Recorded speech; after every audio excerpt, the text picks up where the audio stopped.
great to see all of you on this very newsy day, to say the least.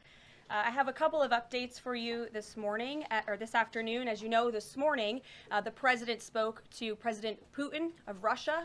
They spoke at length, and the president released a statement following that conversation in great detail. I can also confirm that the president just recently got off the phone with President Zelensky of Ukraine. His truth is as follows. I just spoke to President Zelensky of Ukraine. The conversation went very well. He, like President Putin, wants to make peace.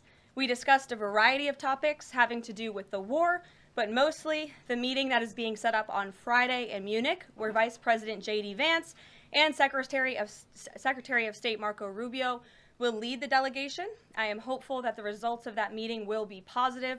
It is time to stop this ridiculous war where there has been massive and totally unnecessary death and destruction. God bless the people of Russia and Ukraine. I myself just spoke to the president about these calls, and he told me to tell all of you they were very good calls, they were very positive, and the administration is wholeheartedly committed to a peace deal to end once and for all the Russia-Ukraine war. More on that later. I'm sure you'll have more questions to ask. This week, the president has continued to deliver on his promises to the American people. According to new polling that was released at the beginning of this week by CBS News, an overwhelming 70% of Americans said that President Trump is following through on what he pledged to do during his historic campaign. The poll also revealed that Americans see President Trump as a tough, energetic, focused, and effective leader fighting hard to improve their lives and our country. And yesterday, in particular, was a truly special day for the United States of America. Thanks to the great leadership of President Trump and the strong and tough leadership of President Trump, Mark Fogel, an American teacher detained by Russia, was returned to American soil and met with the president here at the White House last night. Special Envoy Steve Witkoff and the rest of President Trump's incredible national security team helped to negotiate the exchange that secured Mark Fogel's release. This event shows a good faith effort from Russia, and it's a sign, as I just said, that we are moving in the right direction to end this brutal war. Malphine Fogel, Mark's 95-year-old mother, was understandably very worried that she would never see her son again after his arrest in 2021. Mrs. Fogel was actually slated to join President Trump on stage at the July 13th Butler, Pennsylvania rally to speak out for Mark, and then the infamous assassination attempt against President Trump took place. But that day, before the rally, President Trump promised Mark's mother that when he returned to the White House, he would bring her son home.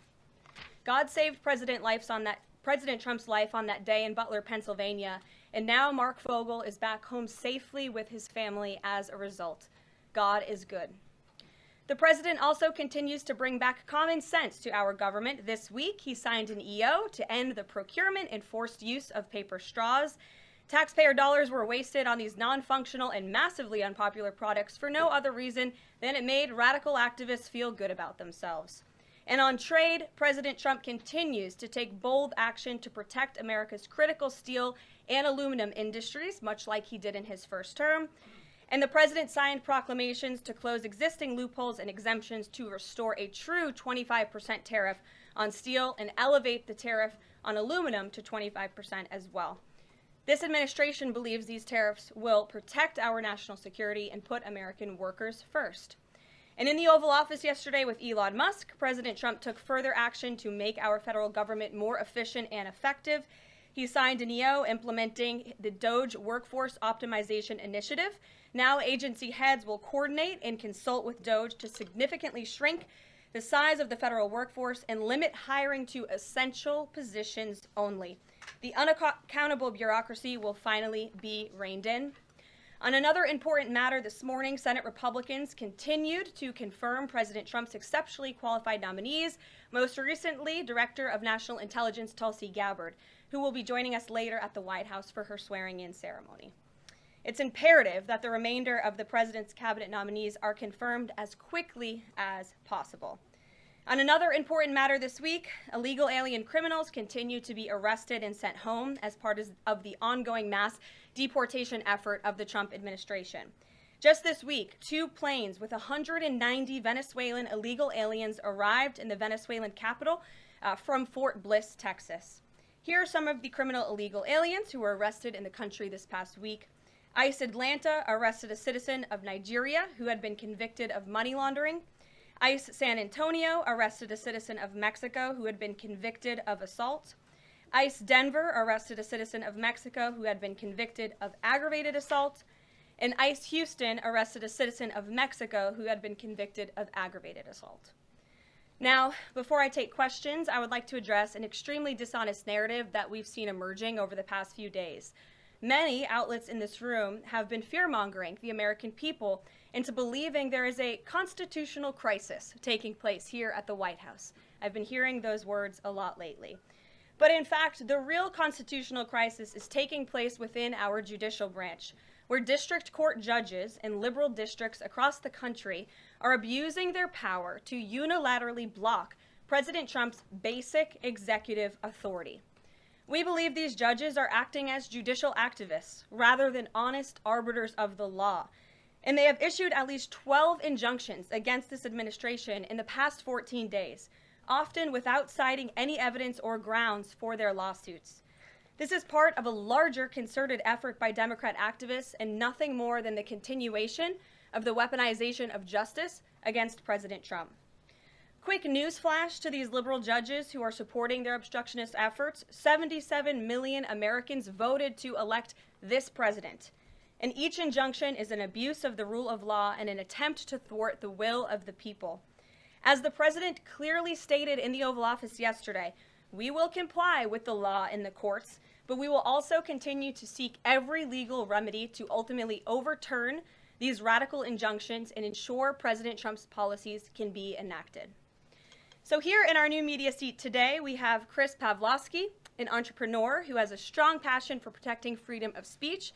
Chris started the video sharing platform Rumble in 2013 with a mission of protecting a free and open internet from censorship by big tech and governments around the globe. The platform has always been a place for independent creators to share their authentic opinions, and they have always included President Trump, in contrast to the way he was censored by other platforms in years past.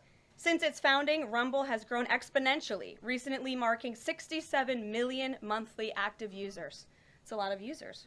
If you're watching right now and interested in sitting in this seat, you can apply, whitehouse.gov/newmedia. With that, I will take your questions. And Chris, why don't you kick us off on this very busy news day? Carolyn, thank you very much to you and President Trump. It's an honor to be sitting here in the new media seat for the White House press briefing and to be able to demonstrate why freedom of expression is so important. Rumble was the victim of censorship at the hands of multiple foreign governments. It's clear there are still many countries who oppose free speech and even target American companies. Can you describe what the administration will do to protect U.S. interests and values worldwide? Sure. Well, thanks for the very important question. And I think that free speech and ending censorship, both here at home and also abroad, is an important part of President Trump's agenda. I think first, President Trump has led by example on this front as the leader of the free world, the president of the United States, with his show of access and transparency on a daily basis. The president takes questions from all of you almost every single day and really reveals what he's thinking and feeling, and I think that serves as a great example to the rest of the world. As for tangible actions that the president has signed, he did sign an executive order, I believe on day one, certainly within the first week of this administration, to restore free speech and stop government-sponsored censorship here at home. And the EO made it very clear that federal employees are not allowed to engage in any activity that would infringe upon the American people's right of free expression. So I think the president has led quite strongly on this. And I would just add, this is part of the reason we have a new media seat, to invite new voices into this room. Again, we're going to need to expand this room because so many people are interested, and we're very excited about that. It's a privilege to cover this White House, but we want all voices to be heard. So thanks for being us with here, Chris, and I hope you enjoy the briefing. Sure. Jordan. Thanks, Caroline. Data out this morning showed that consumer prices were up across a variety of goods, and just before that report, though, President Trump called for lower interest rates. The Fed said it's holding rates steady to try and tamp down further inflation. So how would lowering rates help keep inflation in check for the American people? Sure. Well, first of all, on the inflation point, we did receive those numbers, and they were worse than expected, which tells us that the Biden administration indeed left us with a mess to deal with. It's far worse than I think anybody anticipated, because unfortunately the previous administration was not transparent in where the economy truly was. We know people at this very podium told the American people that inflation was transitory and that it would go away. That was not the case. And now the last report of the Biden administration, as revealed today, shows that inflation is still about 4.5% higher over the past 3 months. This is an indictment on the Biden administration's mismanagement of the inflation crisis and their lack of transparency in addressing it. As for tackling inflation and interest rates, the president has made his position on this very clear. He wants interest rates to be lower, he wants inflation to be lower, and he believes that the whole of government economic approach that this administration is taking will result in lower inflation. I have said that from this podium many times. The president had record low interest rates and inflation rates in his first term. He believes that the economy can handle it and withstand it. And we're doing a lot to tackle the inflation effort on this front. It's a whole of government economic approach, and I've talked about what we're doing to tackle inflation quite a few times from this podium. What about the reciprocal tariffs? That's going to come before Prime Minister Modi's visit tomorrow. I do believe it will come before the Prime Minister's visit tomorrow, and I will let the President discuss the details on the reciprocal tariff front. But this is something he believes strongly in, and it's very simple logic as to why the President wants to impose reciprocal tariffs. It's the golden rule, which we all learned when we were growing up in school. Treat others the way you want to be treated, and far too many nations around this world have been ripping off the United States of America for far too long, and that's why the President believes this will be a great policy that will benefit American workers and improve our national security. JJ. On Doge and the fraud claims, Elon Musk in the Oval yesterday gave us some information on that. We're just wondering if there's some proof, evidence. Is the White House willing to share evidence of those fraud claims, or can Elon Musk come to the briefing room and share material evidence of what he's talking about? Sure, I would love for Elon Musk to come to the briefing room. That's why we had him go to the Oval Office yesterday, where I think he provided great answers. He was speaking in layman's terms, speaking common sense to all of you in the media, but also to Americans at home. But I would say especially to all of you in the media, because I think it's a real fallacy that there's this alleged lack of transparency when it comes to Doge. President Trump and Elon Musk have been incredibly transparent on what Doge is doing. There is an X account with the Doge handle. They are tweeting out what they are doing on a daily basis. They have a website where they are posting the receipts of the contracts that they are reviewing and the payments that they have stopped from going out the door. The secretaries of our departments have stopped from going out the door. And I would also say that before it was Elon Musk making our government efficient and accountable, it was some unnamed bureaucrat that none of you knew. Elon Musk is the richest man in the world. He's also now one of the most highly scrutinized men in the world alongside President Trump because of what he's doing and the access that he is allowing. So there's great transparency. As for the actual receipts, we are happy to provide them, and I actually brought some today because all of you know I love to bring the receipts. We have contracts upon contracts that we can send and provide this information to you. Let me be very clear. We are not trying to hide anything. We have been incredibly transparent, and we will continue to be. These are screenshots of contracts that Doge found across our government. This is a DEI contract, $36,000 for U.S. citizenship and immigration services. That is against the president's policies and his America First agenda. This is a $3.4 million contract, a Council for Inclusive Innovation at the U.S. Patent and Trademark Office, Department of Commerce, another DEI contract that Doge identified. I can continue to go through these. Oh, I love this one, $57,000 for climate change in Sri Lanka. What is this doing to continue the interests of the American people? Absolutely nothing. These are the line items across the federal government that Doge is identifying daily. They're moving very fast. There's a lot of paper that we can show you, but we're happy to do it. This administration has been more than transparent about what Doge is doing. And here's one of their tweets that they posted about the mine. I believe this is in Pennsylvania, where the federal employee retirement system is being processed. Did anybody know this was even happening in our country before Elon Musk talked about it in the Oval Office yesterday? A lot of Americans didn't. So we are providing transparency and accessibility on a daily basis when it comes to Doge. And I also have a Doge Daily Report, if anybody would like it, on all of the things that they are identifying and finding. We're happy to provide this information to you. We're talking about it every single day. Are all those things you just mentioned fraud, or are they waste, or are they just contrary to the president's policies? I would argue that all of these things are fraudulent, they are wasteful, and they are an abuse of the American taxpayer's dollar. This is not what the government should be spending money on. It's contrary to the president's priorities and agenda. And again, we can continue to provide you the receipts for all of the fraud, waste, and abuse. And if anybody in here wants to argue that the federal government is not fraudulent in some capacity, be my guest, because I think the American people watching at home would beg to differ. Caroline. Mary. Hey, more on the judges. Does the White House believe the courts have the authority to issue these nationwide injunctions? We believe that the injunctions that have been issued by these judges have no basis in the law and have no grounds, and we will, again, as the president said very clearly yesterday, comply with these orders, but it is the administration's position that we will ultimately be vindicated, and the president's executive actions that he took were completely within the law, they were constitutional, and we look forward to the day where he can continue to implement his agenda. And I would just add, it's our view that this is the continuation of the weaponization of justice that we have seen against President Trump. He fought it for 2 years on the campaign trail. It won't stop him now. Brian. Yes. I want to go back to Doge just for a second. Earlier, the subcommittee headed by Chairman Marcia Taylor Greene, her and her staff discovered $2.7 trillion in improper payments to Medicare, Medicaid, overseas, to people who should not have gotten it. Some of this room might have missed that press conference. Can you elaborate on what the president is thinking at this point? Well, again, that's another example. There's a very long list of the fraud, waste, and abuse that Doge is identifying on a daily basis. Elon Musk also talked about yesterday about Social Security payments that are going out the door for people who are no longer with us, unfortunately. I would say that is certainly fraud. There's also a lot of contracts they've identified that, just as a hypothetical example, are $1 million, but only 500,000 went out the door. So where's the rest of that cash? And so that's the thing. Those are the things that Doge is working on every single day. And I would just remind everybody in this room, this is what President Trump campaigned on doing. He's delivering on a promise that 77 million people elected him to do. James. Thank you very much, Caroline. Two foreign policy questions, if I may. Sure.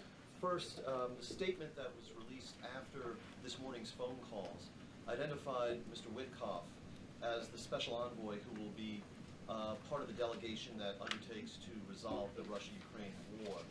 I had thought that that individual was General Kellogg, and so can you clear that up?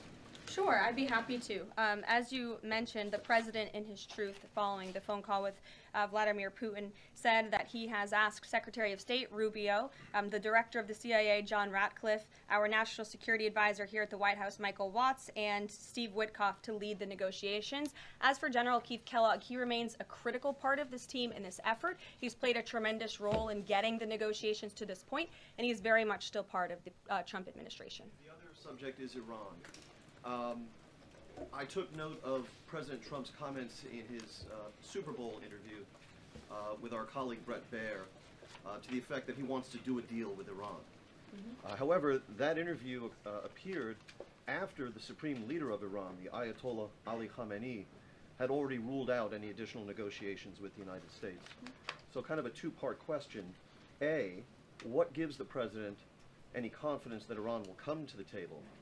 And B, more fundamentally, why is the president interested in doing a deal with Iran instead of doing everything he can, perhaps short of U.S. military intervention, to try and hasten the end of what many of his own supporters regard as an evil regime? Well, the president has made it very clear that he will never allow Iran to have nuclear capabilities. That is a red line that he has drawn, and he will not allow that to happen. But you asked why President Trump wants to make a deal. I would remind you, he's the master of the art of the deal. He is America's deal maker in chief. He leads from a position of securing peace through strength. And I think time and time again already, in just 4 weeks, We have seen the president being able to negotiate successful deals with our partners, our adversaries all around this world. You know, the release of Mark Fogel just last night is something that I think speaks to the president's deal-making ability. This is something that the Biden administration allegedly tried to do for 3.5 years. I think you all should go back and ask some of those Biden administration officials what they even tried to do and why weren't they successful, because for 3.5 years Mark Fogel sat in a Russian prison and it took President Trump 3 weeks to get him back on American soil. There's nobody better at making deals than Donald Trump. Phil Wegman. Thank you. Two foreign policy questions. Ukrainian President Zelensky has said after the war that he wants NATO membership or nuclear weapons. We heard Defense Secretary Hegseth say that NATO membership was unrealistic. What's the president's view on the other option, on a nuclear Ukraine?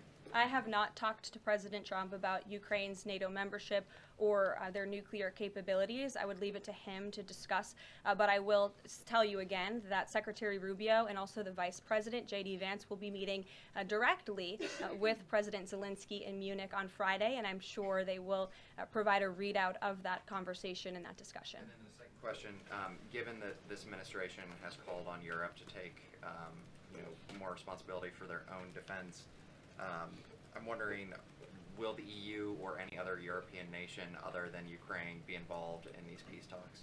I don't have any European nations who are involved currently to read out for you. Certainly, the president has employed a very strong team or deployed a very strong team to continue these negotiations. And the fact that he was on the phone with both President Putin and President Zelensky today shows that he's very much involved in this effort as well. And then just a follow-up, I guess. Sure. Should we expect the president to negotiate in person with Zelensky and Putin? I don't have anything to read out on that for you today. Maggie, good to see you. Thanks for taking the question. You talked about the transparency with Doge and Elon Musk's press availability yesterday. There is a conflict of interest law in place that says that people who have personal interests can't interact with government entities that could touch on those. Has President Trump signed a waiver for Elon Musk? Does such a thing exist? If it does, will you guys release it in the interest of transparency that he's committed to? I have not seen the law that you are referring to. What I can tell you is that Elon Musk, as I've confirmed before, is a special government employee. He is filing the proper financial disclosure, and he is complying with all applicable federal laws. As you also heard, Elon address this directly yesterday in the alleged conflict of interest, and he said everything he's doing is very public, and if you all perceive a conflict of interest, you're welcome to bring that up. And as the president said, if he feels like Elon is engaging in something that's a conflict of interest, he will tell Elon not to do that. And Elon also said yesterday that before he moves forward with anything, he consults with the President of the United States. So we're very confident with the ethics and the guardrails that have been put in place here.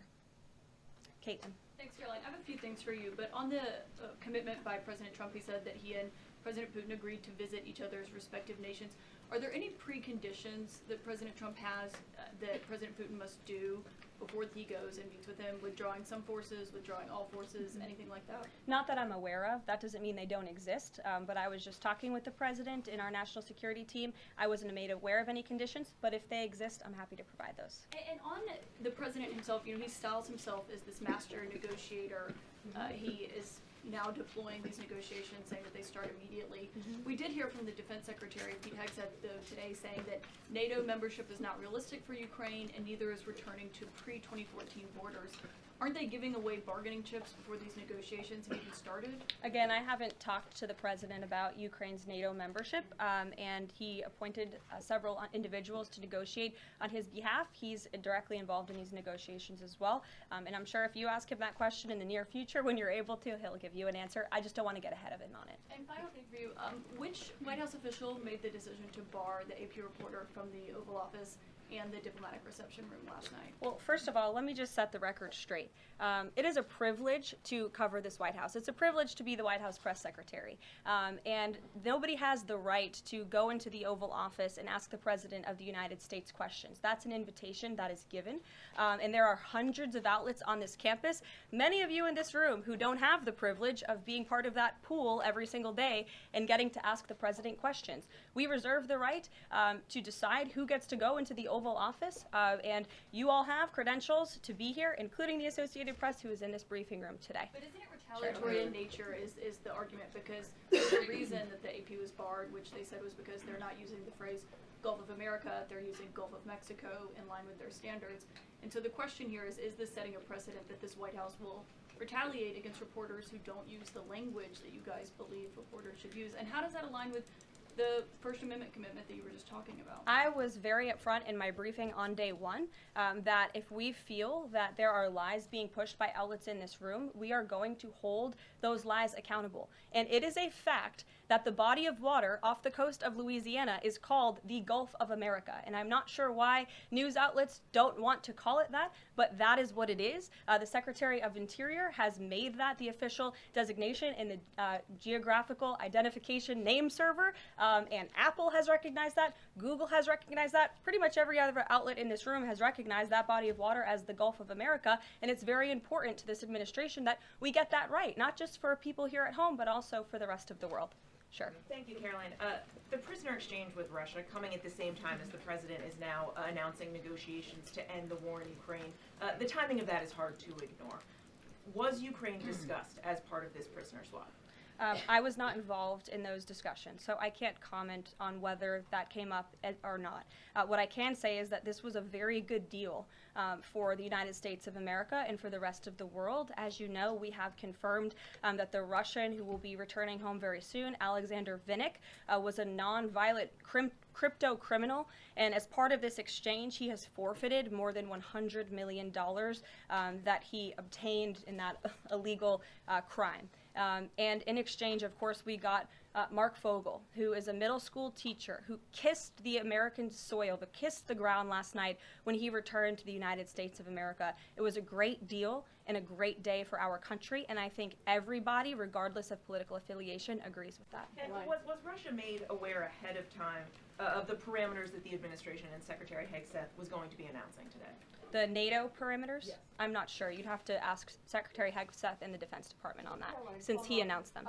Jackie. Thank you, Caroline. Just to be clear, so when we're listening for a shift in position on U.S. policy, should we only listen to the president and maybe not the Secretary of Defense? Because what he outlined today would represent a shift in U.S. policy. I'm not saying that. I'm just saying I speak for the President of the United States behind this podium, and I will let him discuss that. Can you tell us any more about the next hostage releases? I understand that Americans coming out today. Sure. I'm glad you asked. It speaks to President Trump's deal-making ability, and we can confirm the safe release of one American and two individuals from Belarus, one of whom worked for Radio Liberty. Out of respect for the privacy of these individuals, their request, we have no further details to announce on their identities, but we can confirm that one American was released today, and it's a remarkable victory on the heels of Mark Fogel returning to America last night. Anything on who the U.S. might be releasing in exchange? I don't have details on that at this moment. I don't have details on that at this moment. I do know that these three individuals have been released and are on their way home to their respective countries. Caroline, thank you so much. Can you explain how President Trump envisions the war in Russia and Ukraine coming to an end? Does he expect Ukraine to hand over all the territory in question? Again, these negotiations are ongoing. I will allow the president to divulge any red lines that he may set, but I think as deals in the past have come to fruition, the president has proven one of the things that makes him a very effective negotiator is not revealing what he's anticipating from both sides, but he is at the forefront of these negotiations in addition to the very qualified individuals who he's tasked with speaking to both President Putin and President Zelensky. And speaking of deals, a meeting with the President of the United States offers any foreign leader credibility. Was it part of the prisoner swap with Fogel that President Trump agreed to meet with Putin? Again, I was already asked this question. I said I was not made aware of that, but we can certainly get you an answer on that. I'll check in with the NSC. Sure, Monica. Thanks, Caroline. It's clear that this administration is dedicated to both truth and transparency. We know that with DOJ, but we also know that because this administration recently announced it's going to declassify the assassinations of Martin Luther King Jr., JFK, and RFK. I'm wondering, is it likely that we're going to see more information regarding the assassination attempts on the president's life while he was on the campaign trail? In regards to the assassination of the individuals you mentioned, President Trump signed that executive order directing the respective agencies to do it. I know that that process continues and is ongoing. He's committed to transparency and the declassification of these very important files that I think many Americans are not only interested in learning about, but also have the right to know about. As for the two heinous assassination attempts on the president's life, he's spoken to this publicly. I've spoken to him about it privately, and as he said publicly to all of you, he feels he has a right to know about further information about the individuals who tried to kill him, tried to take his life. And so, if and when we get that information, I'll leave it up to the president to decide whether or not he would like to reveal it. But I believe in the effort of transparency that we've seen consistently from this president, he certainly will. Daniel. Thanks, Caroline. I wanted to ask you about the $59 million that FEMA sent to New York City migrant hotels. Secretary Kristi Noem just put out a statement saying that she clawed back the full payment that FEMA activists unilaterally gave to NYC migrant hotels. She wrote, "Mark my words, there will not be a single penny spent that goes against the interest and safety of the American people." What does the response of the Trump administration send to any federal bureaucrats that are thinking about obstructing the president's agenda? They will be held accountable. The president is signing executive orders daily, and he expects all officials across the administration, regardless if they are a political appointee or if they are a career bureaucrat, to adhere to the will of the American people and the 77 million Americans who re-elected President Trump. He is here for a reason, and he is focused every day on implementing his administration's goals and sending $59 million to a migrant hotel to house illegal immigrants when there are still people in North Carolina and California who have not received FEMA funding is not something that this administration is going to tolerate. Deanna. Thank you so much, Caroline. One on New York and one on Russia, please. On New York City Comptroller Brad Lander is accusing DOGE of clawing back $80 million that was intended for New York City FEMA funding. Wondering if you've heard about that figure, if that figure is accurate, and why that money was taken back. I have not heard about that figure. DOGE is moving very quickly, but I can get the receipts and gladly send them to you. I know that story is likely of great interest to the New York Post. And then one John. on Russia, please. Sure. Is President Trump waiting for a kind of signal or an action from Putin to go to Russia?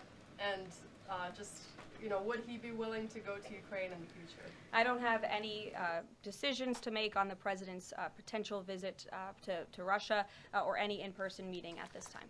John.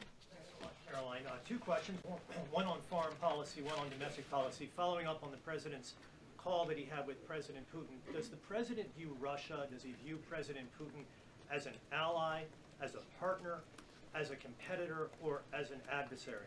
I believe this nation views Putin and Russia as a great competitor in the region, at times an adversary, but as the president has said as well, he enjoys having good diplomatic relationships with leaders around the world, finding that common ground, also calling them out when they are wrong, and leading from a position of peace through strength. That's the president's greatest strength, and we've seen that again, time and time again. And then as you pointed out in your statement regarding the confirmation of Tulsi Gabbard, there was one Republican who voted against the nomination of Tulsi Gabbard. It was Senator Mitch McConnell.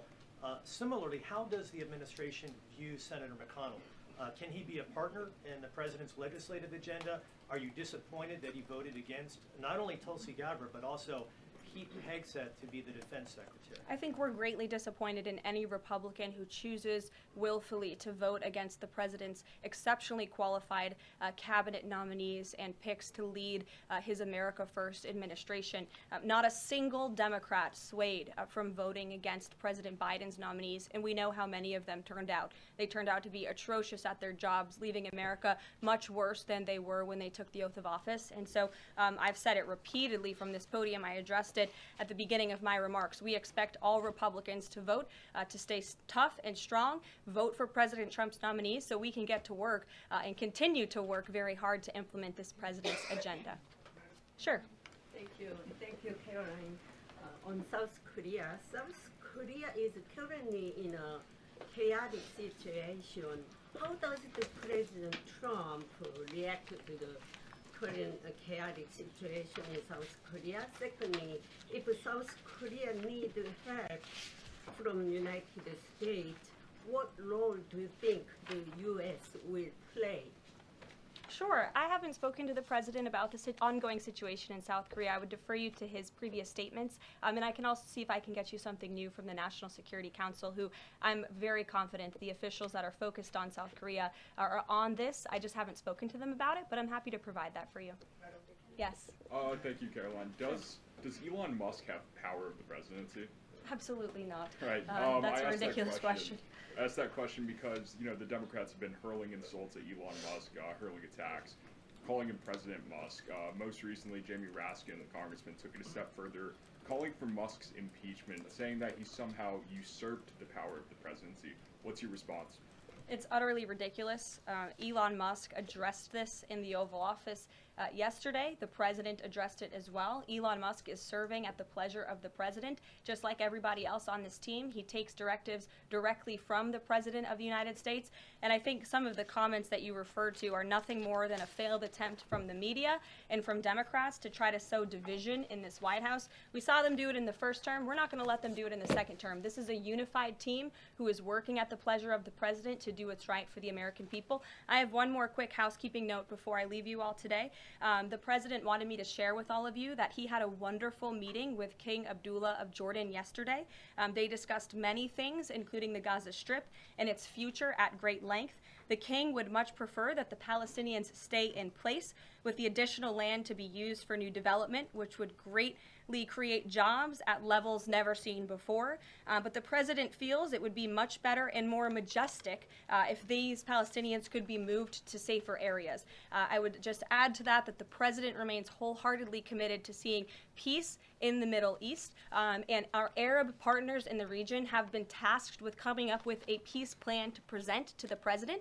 That is ongoing. King Abdullah mentioned that yesterday. He also committed to accepting 2,000 sick children from the Gaza Strip, which the president called a beautiful gesture. So the administration continues to work with our Arab partners in the region. We stand closely with our ally Israel, and the president has presented this big, new, bold idea to secure peace in the Middle East, and he is not going to waver from that. And we look forward to seeing that goal of this administration achieved as well. Thank you very much, everybody, and we'll see you very soon. Have a great day.